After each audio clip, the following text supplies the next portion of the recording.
Saudaraku sekalian, akan kuceritakan kepadamu keindahan rupa bagindamu Nabi besar Muhammad sallallahu alaihi wasallam.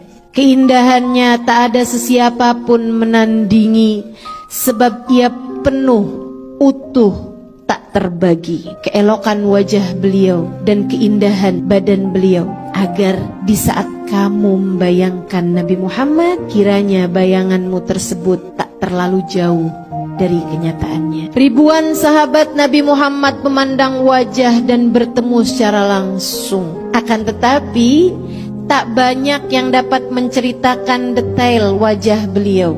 Kebanyakan dari mereka hanya berkata, beliau adalah manusia paling tampan yang pernah kujumpa. Namun jangan tanyakan detailnya padaku, sebab di hadapannya aku hanya akan menundukkan kepala. Karisma yang Nabi Muhammad punya membuatku hanya akan menunduk di hadapannya. Hadis-hadis yang menceritakan tentang detail wajah Nabi Muhammad kebanyakan diriwayatkan oleh Sayyidina Ali bin Abi Thalib, sebab beliau bersama Nabi bahkan dari sebelum kenabian. Dan tata bahasa Sayyidina Ali yang indah memudahkannya untuk menceritakan dengan jelas seperti apa raut wajah baginda kita Nabi besar Muhammad sallallahu alaihi wasallam. Dan inilah apa yang dikisahkan Sayyidina Ali bin Abi Thalib. Nabi Muhammad bukanlah orang yang tertinggi di antara kami, meskipun tentu Nabi Muhammad bukanlah orang yang pendek. Namun jika rombongan kami berkumpul dalam keadaan duduk maupun berdiri,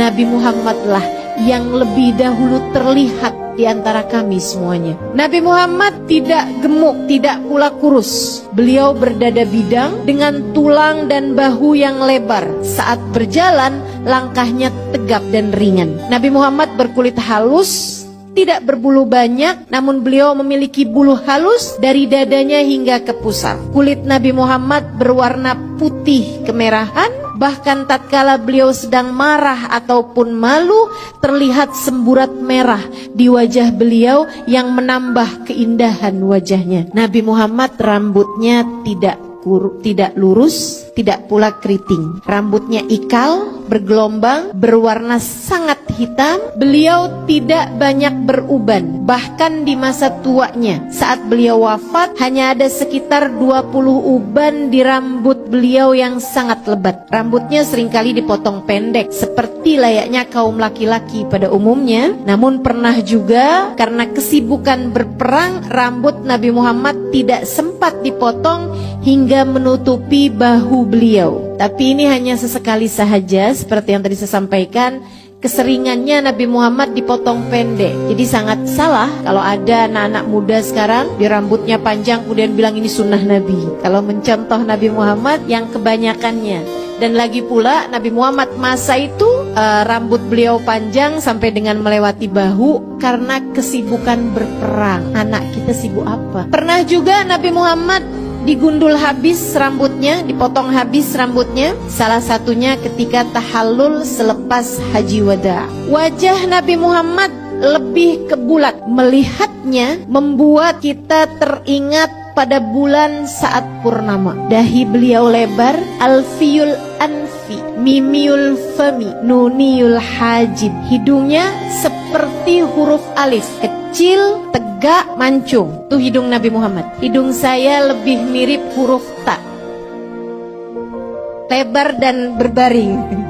Alfiyul anfi, mimiul fami. Bibir beliau penuh, merah merekah selayak huruf mim. Dan alis beliau setara huruf nun yang terbalik. Bola matanya sangat hitam, bulu matanya sangat lentik dan panjang. Demikian Sayyidina Ali menceritakan, diakhiri dengan ucapan ka'anna syams wal qamar yajriyani ala wajhi. Matahari dan bulan seakan beredar di wajah beliau. Jabir bin Samurah berkata, apabila aku melihatnya, aku selalu saja berkata, pelupuk matanya hitam seakan-akan memakai celak, padahal saat itu Nabi tidak sedang menggunakannya. Dia juga mengatakan, Jabir bin Samurah, wajah beliau bagaikan matahari dan rembulan. Ibnu Abbas meriwayatkan pula mengenai hal yang lain, gigi Nabi Muhammad sallallahu alaihi wasallam berwarna putih, bersih, terawat dan terlihat selalu menggosok gigi dengan siwak. Gigi serinya renggang. Saat berbicara tampak ada cahaya yang memancar keluar di antara kedua gigi seri beliau. Wajahnya bulat dengan tulang pipi yang tidak terlihat menonjol. Lehernya bak lukisan yang elok dan indah, bersih, jernih, layaknya warna perak. Ka'ab bin Malik radhiyallahu ta'ala anhu ardah berkata, apabila bergembira, apabila sedang happy, wajah Nabi Muhammad bercahaya, seakan-akan wajah beliau itu seperti sepotong rembulan. Hadis Rawahul Bukhari. Nabi Muhammad manusia sempurna. Jika dikatakan tak ada gading yang tak retak, ku sampaikan padamu bahwa gading Nabi Muhammad tak retak.